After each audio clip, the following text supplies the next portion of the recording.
Welcome back again sa ating YouTube channel mga Kadaberkads, and for today's video, ang pag-uusapan natin ay tungkol sa mga importanteng ganap sa loob at sa labas ng Eat Bulaga and syempre patungkol kay Raisa May at kay Bimbi. So first topic, pag-usapan natin mga Kadaberkads, itong unang-unang napansin po ng mga maybe fans kay Raisa May Dizon kahit na wala po si Bimbi sa Eat Bulaga. Ayon nga dito, Raisa May Dizon blooming at masiglang sumasayaw sa kanyang bagong viral post. Inilabas ni Raisa May Dizon ang isang maikling video clip sa kanyang official na Facebook page na may caption na "Kakamatch ako to eh."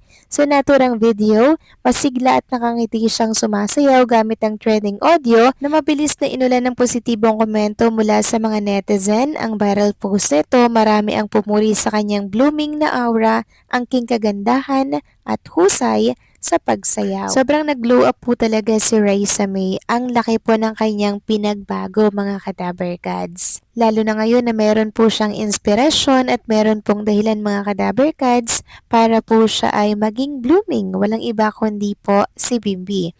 Samantalang marami naman po ang nakakamiss kay Bimbi mga Kadaberkads. Ilang araw na kasi itong wala sa Eat Bulaga. Ayon nga dito, Bimbi miss na ng Daberkads sa tanghalian. Nitong mga nakarang araw, kapansin-pansin ang matinding paghahanap at pagkamiss ng mga netizen kay Bimbi Aquino sa Itbulaga. Marami ang nagtatanong kung bakit ilang araw na naman siyang hindi nasisilayan sa tanghalian ng TVJ at ng Daberkads. Mula nang mag-guest co-host siya, talagang binihag na ni Bimbi ang puso ng viewers, lalo na ang nakakilig at nakakaaliw na tambalan nila ni Raisa May Dizon. Kulang ang kulitan sa noon time kung wala ang kanyang charms at witty lines. Pero, paniniwala ng ilan, baka naman daw guest host lang daw talaga ang kanyang naging role kaya hindi siya araw-araw napapanood. O kaya naman, baka talagang naging busy lang si Bimbi sa pag-aalaga sa kanyang mommy, Chris. Kaya pansamantala muna siyang lumiban sa telebisyon. Ano man ang dahilan, hihintayin ka ng Daberkads Bims. So alam naman natin mga ka-Daberkads na kaya wala po si Bimbi sa programang Eat Bulaga dahil nag-aalaga po siya ng kanyang mommy na may sakit. Hindi po kasi talaga makaalis si Bimbi at iwanan itong kanyang mommy. Kasi 24/7 po siya na nakabantay dito. Nakamonitor mga ka-Daberkads para po masecure at masiguro na okay lang po yung kanyang mommy. At naniniwala akong babalik at babalik sa Itbulaga si Bimbi sa oras na maging okay na po ang pakiramdam ni Miss Chris Aquino. Samantalang may bagong paayuda po si Jack Salvador sa kanyang Facebook account. Makikita nga dito mga Kadaberkads na ganito po nila in-spend ang kanilang rest day. Nagpapamper po sila.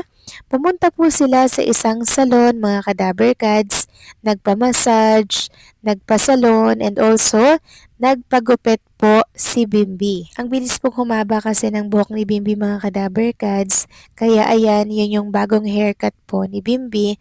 Pinatrim niya po talaga yung gilid para nga naman po malinis tingnan. At eto na nga po ang new look ni Bimbi mga Kadaberkads. Pansin nyo naman, di ba? Mas lalo po siyang pumogi at malinis tingnan. At after nga po nilang salon, nag-ikot-ikot or naglibot po sila sa isang mall. Talagang nagbanding sila ni Jack Salvador after po nilang magpa-pamper. So literal mga Kadaberkads na talaga namang rest day nila ngayong Huwebes. At alam nyo mga Kadaberkads, since tayo nga po ay nagbabasa ng mga komento, meron ako nabasang ganito na siyang kumuha talaga ng atensyon ko. Sabi po ng isang netizen mga Kadaberkads, nagpagupit siya kasi papasok na siya sa PBB. Abangan. So right after na mabasa ko ito mga Kadaberkads, syempre nagulat po ako. Katulad po nung nag-react dito na nagulat din. Parang papasok si Bimbi sa PBB. Nasa Itbulaga yan mga Kadaberkads. Nagguguluhan ako kung saan ang gagaling yung mga balitang ganyan. Napapasok daw po sa PBB si Bimbi at nag-audition na daw. May katotohanan nga kaya yan? Ayon dito sa nabasa natin, May mga balitang kumakalat na kaya daw nagpagupit si Bimbi dahil may malaking pinaghahandaan. Walang iba daw kundi ang pagpasok sa PBB sa muli nitong pagbubukas. Wala pong kumpirmasyon ang pahayag na yan. Hindi ko alam kung saan galing ang balita na yan, pero nagkalat ngayon sa social media. Kung sakali man na mangyari yan, marami ang masasaktan. Isa lang ang pinangahawakan natin at yun ay ang pagmamahal ni Bimbi kay Raiza. So ipagpalagay natin na totoo to mga kadaberkads na papasok nga sa PBB itong si Bimbi kasi malaki po ang potensyal malaki po ang posibilidad pero hindi naman sure na mangyayari po talaga yan. Kasi nga po si Bimbi may commitment sa Itbulaga. 'Di ba?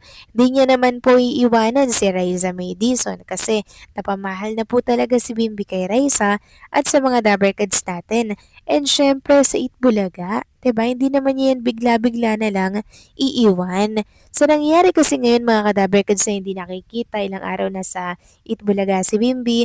Kaya kung ano-ano na po yung mga balitang lumalabas katulad po niyan, papasok na daw po sa PBB.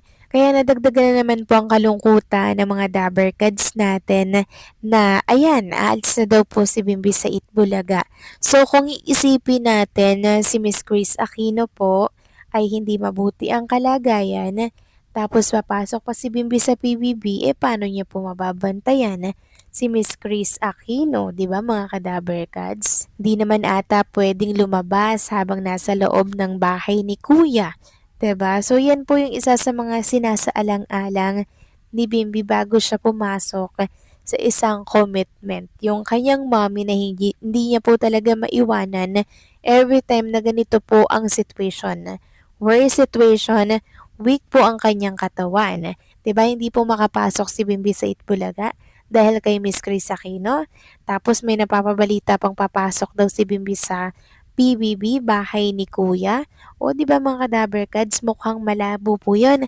Kaya wag po kayong maniniwala sa mga nagkalat na balita ngayon sa mundo po ng social media. Kasi may stress lang tayo mga Kadabarkads, lalo na po sa mga senior citizen na lagi pong nakaabang kay Bimbi. Baka sila po yung mas maapektuhan dito dahil sa mga fake news na nagkalat ngayon sa mundo po ng social media. So idedma na lang po natin yung mga negative na issue katulad po nito mga Kadabarkads. Napapasok sa PBB, wala pa po yung katotohanan. Wala po yung komperasyon. Sabi ko nga po sa inyo, maniwala tayo sa mga tao nakakasalamuha at nakakasama talaga ni Bimbi sa kanilang tahanan. Walang iba kundi po kay Jack Salvador. Kung mismo kay Jack Salvador na po nagmula yung balita, then tsaka po tayo maniwala. Pero kung nabasa nyo lang sa social media, napanood nyo lang kung saan, mag-isip po ulit kayo kung dapat ba kayong maniwala, okay? To see is to believe mga Kadabarkads. Huwag tayong magpapadala sa mga fake news. So kayo ba, ano masasabi nyo dito? Payag ba kayo na pumasok si Bimbi sa PBB kung sakaling may katotohanan man nga itong lumalabas na balita? Please comment down below.